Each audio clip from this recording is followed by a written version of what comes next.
Today we're here as part of the Heartland Challenge in a poverty simulation at the Dow Centennial Centre in the city of Fort Saskatchewan, where we've brought together municipalities, the city itself, town of Redwater, Strathcona County, as well as numerous representatives from our industry within this region. The Heartland Challenge's objective is to engage and educate our employees and our co-workers as to the needs of the community. And this is one event of many that we will run to try to show folks that there are needs in the immediate community around us and that there are things we can do. The poverty simulation is an experiential learning tool to help people understand the complexities faced by those who are living with low income. Within the simulation, we have a large room set up, and around the outside of the room are volunteers who act as a community resource, so things that you would find in your community. So there's a public school or a local food center. If you're participating in the simulation, when you arrive, you are assigned to a family unit. And so during the simulation, that family unit has to access the community resources to survive their month in poverty. The character that I had was a single mom with teenage children. A 9-year-old little girl whose mother just went to jail, so I'm living with my grandparents. I was 57 years old with a disability. The family that I had was of 5 people, and it was 2 parents and then 3 children. This group was really unique, and at first you see a lot of laughter, right? You saw people making a game plan and being very thoughtful, and then towards the end it gets a bit more chaotic where people are scrambling and running out of time, running out of money. It starts off almost like people think it's a game, and then by the end they really get a bit more serious and realize, holy man, this is someone's real life. If you're in a situation where you're needing help, no one's coming to you for that help. You're having to go find that, and it's not in one local spot.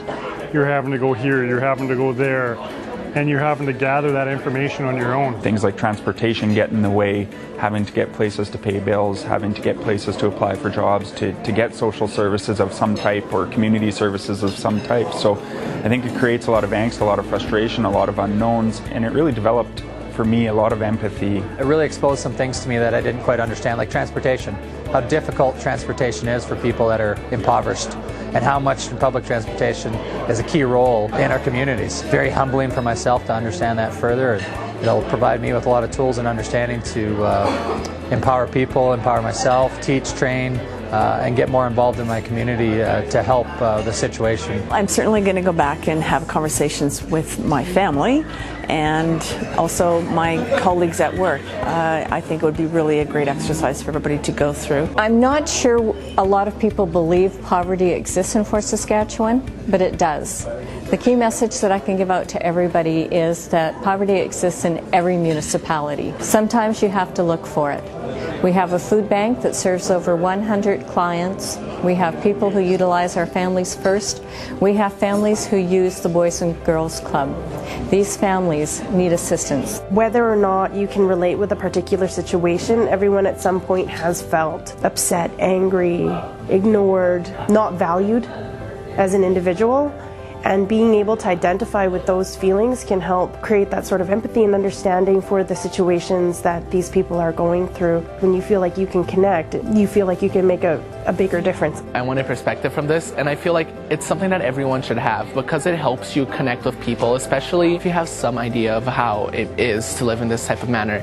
You start understanding other people's situations and you stop judging them for it. And I'm actually an immigrant. I came here with my parents from Brazil when I was 7. The character I had was 8, which wasn't too far off from my age. Our first year was hard. United Way brings so many good things, so many agencies they support, and the Heartland Challenge essentially is connecting donors to where the money goes and education of really where the money is going. If you're uncertain, just give a donation to United Way because they'll make sure that the services are available. You can also get out and ask your council to support programs such as transportation, as that is the #1 need that we have discovered here today. Great experience, glad to be part of it, and I wish we could get more people through a simulation like this. I'd like to thank certainly the Heartland Challenge Committee, the hardworking individuals that are on there from our municipalities as well as from industry, and for them, very simple thank you, great work. From the bottom of my heart to every person who participates in one of our events this year, I want to thank them for coming out to learn. When we come out with our United Way campaign later this year, they know exactly how big of an impact their donation will have in the community that they live and work. If we can get more industry leaders, if we can get more industry employers, more municipality employees getting involved in the Heartland Challenge, it's only going to snowball from here and greater effect, greater impact in the community. Join it.